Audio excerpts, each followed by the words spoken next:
for the young at heart. Soon we will be older, when we're gonna make it work.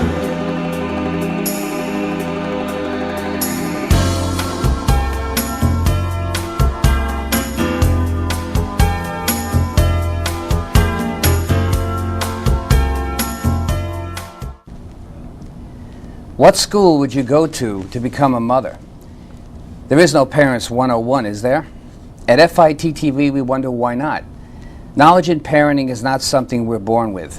It is primarily a learned experience over time. Parenting is a place where making mistakes is costly. My guests today are from the Mother Center, where women can connect, be educated, share, and support other mothers who want to be better at what the present and future might otherwise provide. I have with me as my guest Linda Lisi Juergens from, is it Lisi Juergens? Okay, yes. From the Executive Director, of NAMC, which is the National Association of Mother Center, and Catherine Wright, Membership Development Director from the National Association of Mother Center. What is the National Association of Mother Centers? And either one of you would. The NAMC is the leading organization that focuses on the challenges, the realities, and the importance of parenting, of mothering and parenting.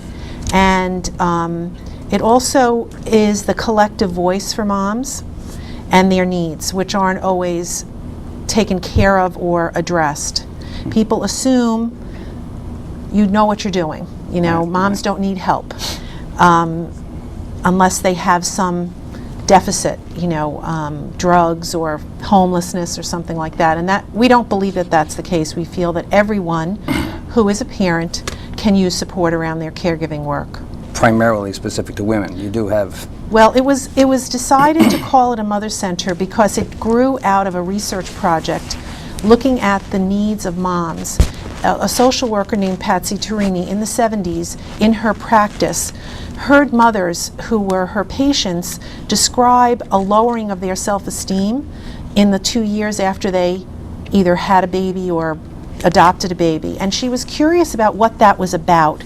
So she created a research project, and 40 women participated in discussions about what their experience was, their real experience, not the Hallmark card kind of, you know, I love my baby kind of thing, which they did, but you know, the reality of it. And when that research project was over, they realized that they felt that their role as a mother was not valued by society. It was kind of a given that you would do it and you do it well and you didn't need any assistance with it or any information. So about 17 of the women who participated decided that the group experience of discussing these things was so helpful to them that they wanted to share it with other women.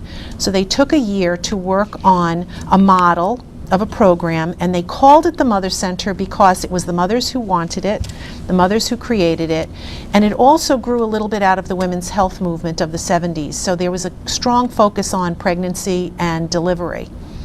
Although they did recognize that fathers might want and need support also, so there was a fathers discussion group that was created in the 70s, and we have had a small number of fathers interested in that type of person-to-person dialogue. How do they fit in? Because well, we've had a fathers group. Yeah.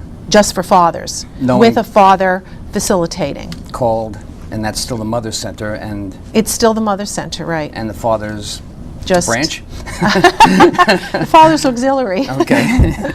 You know, and then some of the centers over the years have expanded their programming. It's not just discussion groups. They have Mommy and Me programs or Daddy and Me programs where you attend with your child and do age-appropriate activities with a teacher. So some of the centers have done those on Saturdays so the dads can participate also. It doesn't have to be just the moms together or just the dads. It can be both. We are not problem solvers in the sense that we're going to hear your story and tell you exactly what to do. That's almost the antithesis of what we stand for.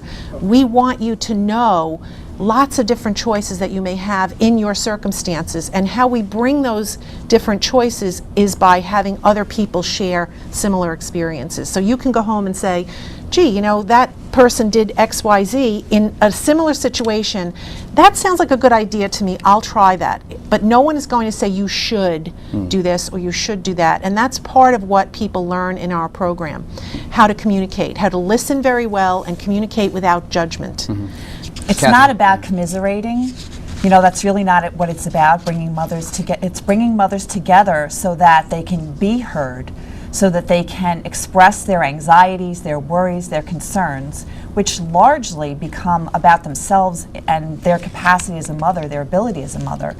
And actually, there are guiding principles that the mother centers are based on to actually mitigate that kind of gripe session that you're talking about, because it's about setting up a non-judgmental atmosphere where everyone's heard, people listen without judging anything that's said, and as Linda was saying, no one's going to tell anybody what they should do. They're just expressing their experiences and sharing their experiences. So really, because of the guiding principles and the way the facilitators are taught, that'll cut that sort of conversation, you know, dead. The facilitators are trained, and we try to communicate information about normal child development, because a lot of anxiety comes about because you're not really sure, is this normal for my child to be doing at this age? And once you hear what is normal, then it helps you to deal with whatever you're dealing with your child. Plus, if you hear 4 other people who have 2-year-olds and they're all doing the same thing, it relieves your anxiety. Because sometimes if you're isolated in your parenting, which many people, especially in suburbia, are, some people live far from their parents and don't have any support system or backup. So, and some people just never really dealt with children until they had their own. So they're not really sure what's normal, what to expect, and it's relieving to hear that kids sometimes do have temper tantrums. I want to kind of debunk the idea that some people have that it's like a coffee clutch and the moms come and complain about the dads, you know, and that's not the tenor of our conversation. In fact, what we try to make sure we cover is that in order for the dad to feel connected, you have to let him take some of the responsibility for the children. Sometimes a mom who's just given birth, you've carried the baby for 9 months, and you feel very, very vulnerable and very responsible. And it's hard for you to let somebody else take care of the baby, even the baby's dad. So we talk about that, like it's necessary. And dad may not do the things the way you do them, and that's fine. It's not wrong, it's just different.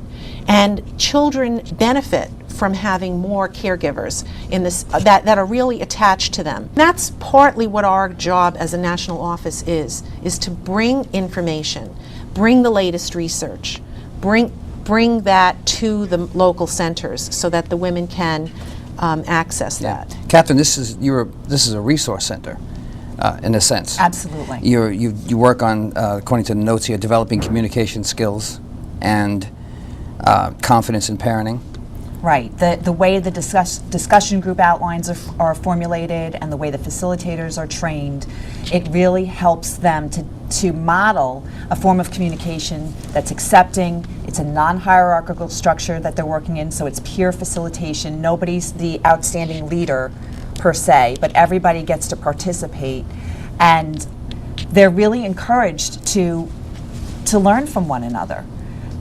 You know, the thing with the mother centers, and the reason that it is focused on mothers, is that women are generally more likely to look for this kind of a group than men are. The impact on the fathers is tremendous. I mean, for example, I'll give you a story. We had our open house back in October, and we had some people come in to give testimonials, and there was a father who his wife was in a mother center 20 or 30 years ago, and he was very passionate about sharing his story.